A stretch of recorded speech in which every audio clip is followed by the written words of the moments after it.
गोबर मंगा के अंगना लिपाए, चौक पुरा के दाई कलश तुर जलाए।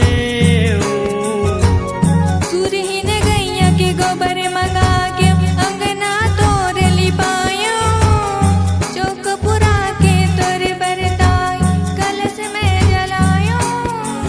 भूल चुकला तय माफी दे बेदाई,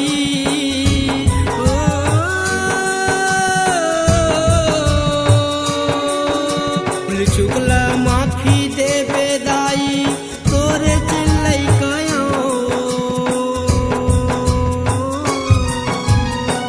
अंगना मावो दाई अंगना माना, अंगना मावो दाई अंगना माना।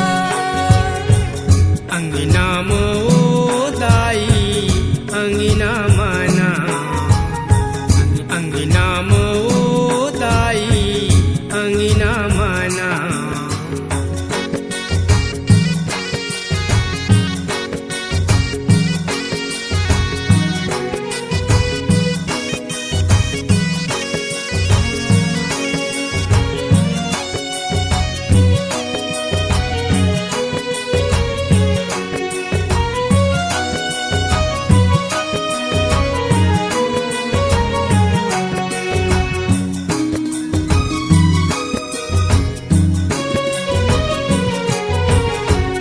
जतका मोर से हो ही दाई सेवा मैं बजा,